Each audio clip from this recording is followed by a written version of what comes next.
Hello everyone. So just finished painting up some MiG 15s that I printed myself on a 3D printer.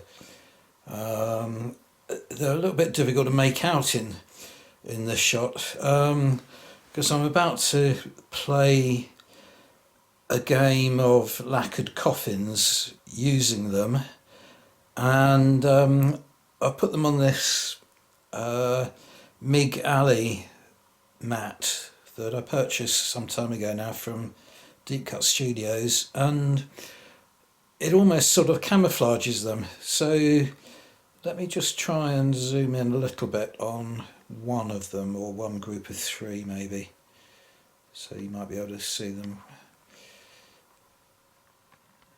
It's difficult to do it without the detail on the mat seems to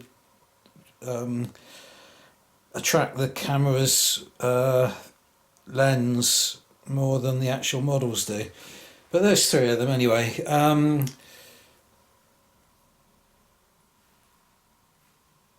Well, as I say, painting them up fairly crudely, but put some transfers on that I was pleased to discover from a company. I think they were called Blue Falcon, American company. No problems with the postage or anything like that. They just put them in an ordinary envelope, sent them airmail, and they arrived without any tariff issues or customs issues or anything like that. Yeah, pleased with them. And I also, just before that, had painted up some sabres, so let me show you those. Right, so there are the sabres. Again, printed myself. Transfers, decals, in this case from Scale Specialities, who are American, but they're obtainable in the UK through Pendragon. And for some reason I don't quite understand, the Scale Speciality decals are 1/285 scale, 1/285 rather than 1/300, and you do actually notice the fact that they are a little bit, what would that be, larger, tiny bit larger than the models which have hang on, 1/300th scale. Yeah, so that they kind of, they're a little bit large, but as it happens, the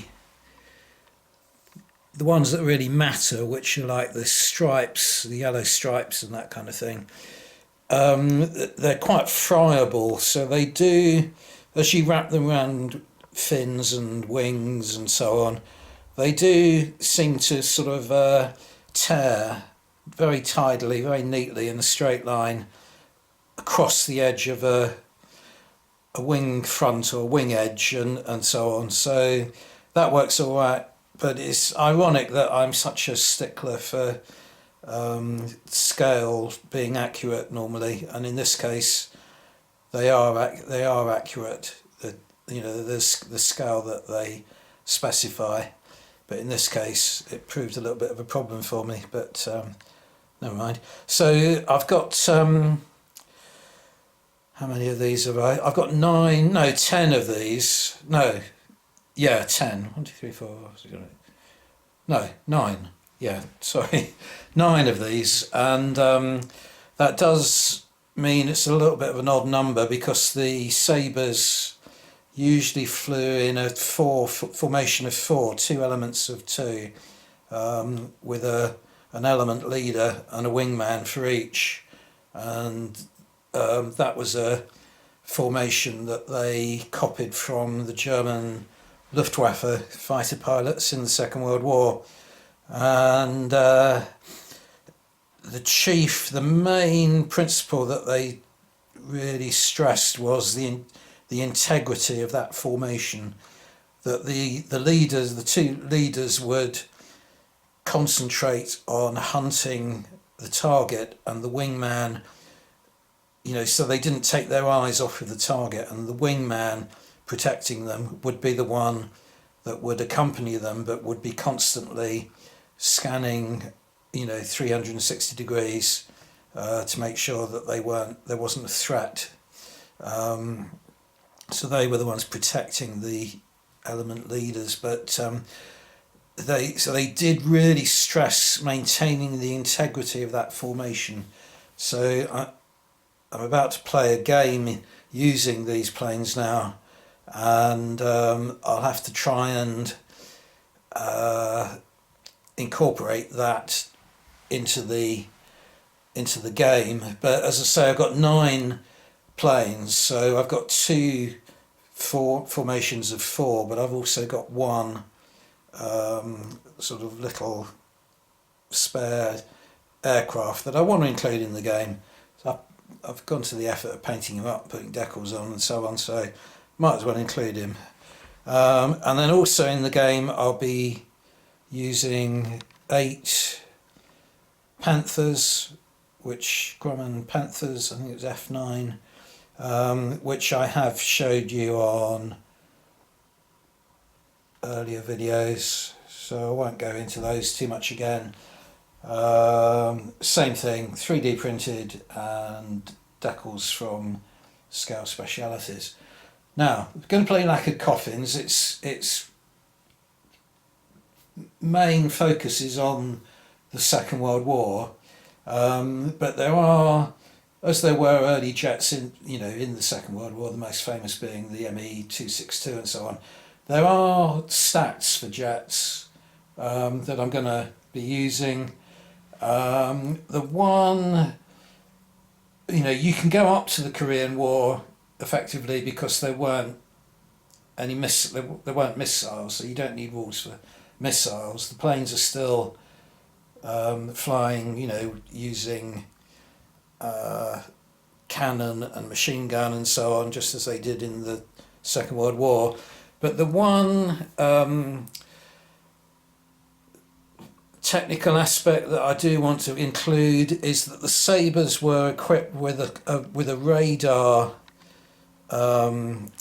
guided aiming system, so it did make them much more able to aim accurately at their opponent, at their target. So I'm going to include that in the rules simply by giving the Sabres, when they're firing at the target, when the rolling pilot checks to see if they've hit a target, I'm going to give them a +1 to their pilot check in that circumstance only. And to balance the point system, because I've got a lot more American planes than I have Chinese, this is unrealistic. I'm going to make all the American pilots in whatever plane they're flying average, and all of the MiG pilots are going to be aces.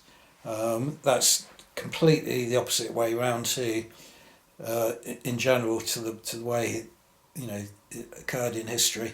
But it's just a matter of trying to get the points equal so that it's a balanced game.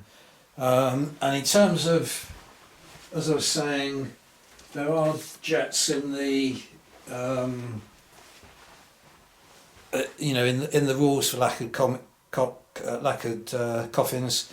So all of the jets have got the qualities: very fast climb, powerful, high stall. That means they can't go below a speed of 2, whereas normal fighter planes, propeller, prop planes and so on can't go below a speed of 1. And as I say, the only other modification to the rules I'm going to make is giving the Sabres a slight advantage on targeting the enemy when they're firing their weapons. Right, here we go then. So I'm going to be playing the intercept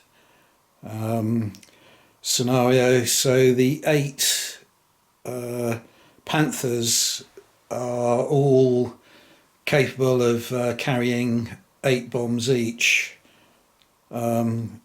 under their wings. So their duty, their task is to fly off of the enemy edge of the table, which is right down here, and the MiGs there have to intercept them, shoot as many down as possible, and the sabres are tasked with protecting them. So I'll show you the results at the end of each turn. Okay, so not much is going to happen in the first turn. The MiGs all did power climbs to gain altitude and speed, and the Americans, the Panthers just want to get off the table, so they're going to stay fairly low, sort of average height. But they did speed up, to get off the table as quickly as possible. And there's sort of a bit of a split in the sabres. The ones closest to the Panthers stayed at their altitude and just increased speed, but the ones in the slightly further away there are gaining altitude as well to try and get up, match the altitude of the MiGs. On to turn 2. Okay, still no weapon fire in turn 2 then, but it's working out that the 6 MiGs there are the ones that are going to try and intercept the Panthers, and the 3 just behind them there will try and distract some of the sabre fighters, so they will go after the American fighters. So although you can't really tell in this game, apart from looking at the microdice, there are now changes in altitude, choice of altitude between the sabres there, some of which are going to go after the interceptors, and some are going to go after the MiGs that are coming at them. And the Panthers are simply trying to go as quickly as they can off of the table, maintaining that same relatively low altitude. Might even be worth them dropping in altitude and picking up a bit of speed actually next turn. Okay, well the ace quality of the MiG pilots certainly showed in turn 3. There was some spectacular skill in flying head on at the enemy, and they did take a little bit of damage, which you will notice if you can see any white microdice. There's one or two just there. Is that 2? No, 1. But 2 of the American planes were completely destroyed. The Panther there and a Sabre there, shot down in flames from head-on attack, which is not easily done. And the Panthers, the surviving Panthers, have all dropped in altitude now, gaining a little bit of speed, so they're now travelling at 6 speed, but they are fast, very fast, which means they can go up to a speed of 8, so I need another microdice if they increase their speed still further. And they've dropped altitude as well, so that the MiGs are risking stalling and crashing into the ground if they fail pilot checks and so on. But basically their main recourse is just to get off the table as quickly as they can So on to turn 4. Well, that was a bloodbath in that turn. The ace quality of the MiG pilots and the fact that they have the initiative really paid off in that turn, and there are now only 2 surviving Panthers. That is one of them there, but this one here, there are a couple of planes that suffered structural damage, which means they lose 2 altitude per turn. So they're crashing. They're out of the game in every way. They can't manoeuvre, do anything other than rapidly descend to the ground, and because they're descending too quickly, they can't make a forced landing. They're just basically diving into a crash, and that one has already crashed. It's lost its altitude completely. But they're only in the game and they can fire their weapons, and they're fixed forward weapons on all these planes, so they're unlikely to get a target anyway. And the other surviving, where is he? There. That's the other surviving Panther just here. You probably have noticed as well that there's a Sabre jet that's crashed there as well, some structural damage. Lots of destroyed planes down here with the MiGs attacking them. Some of the MiGs have suffered a little bit of structural damage, and there are several pilots killed, denoted by the 2 casualty markers. So that's Sabre jet there, but there is one. Where is he? Oh yeah, there's a MiG destroyed here, another Sabre pilot killed there, and there is, oh yeah, here he is, down here. This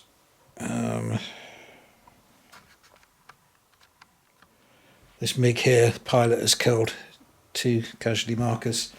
So I've just got to clear all those planes off the table and then move on to turn 5. But this is turning out much better than I expected. I thought that the high speeds that the jets are able to obtain would mean that they flew off the table edge quite easily. But 2 things there is, one is, of course, they have to get up to those speeds to begin with, and they start the game only on a speed of 3.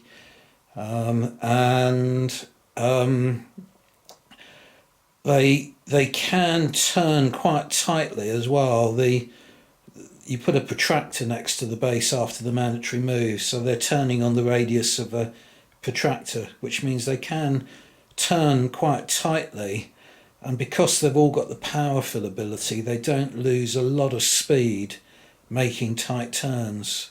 So they're quite agile, even though they don't have the nimble characteristic, which allows them to turn on a sixpence effectively. They can still turn quite tightly without losing speed, which means they can remain on the table. So I'm really enjoying this, actually, seeing the different flight characteristics and what effect they have on the game. It's an interesting period of aerial conflict, and the rules are working really well for it. So I'll tie the table up and then we're on to turn 5. Well, didn't get very far into turn 5, but the 2 remaining Panthers have both been destroyed. So effectively that is the end of the game, because the victory points are determined not by the number of kills or the number of planes you have left on the table, which is the case in most of the scenarios. In this scenario, victory is determined by the proportion of the attack planes that get off the opponent's edge. So in other words, none of them have managed to get off the opponent's edge, so it is a victory for the Chinese, for the MiG pilots.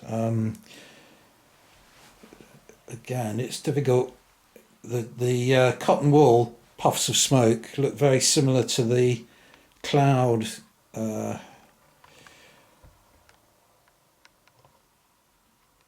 design on the mat, but there's one of the destroyed planes, and there is the other.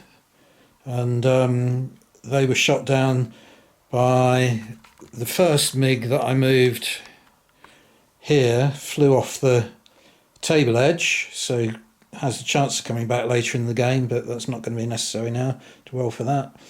This pilot here shot down that plane, and this pilot here shot down that plane. So that's the end of the game, as I say, and a victory for the Chinese, disaster for the Americans. Yeah, really enjoyed this.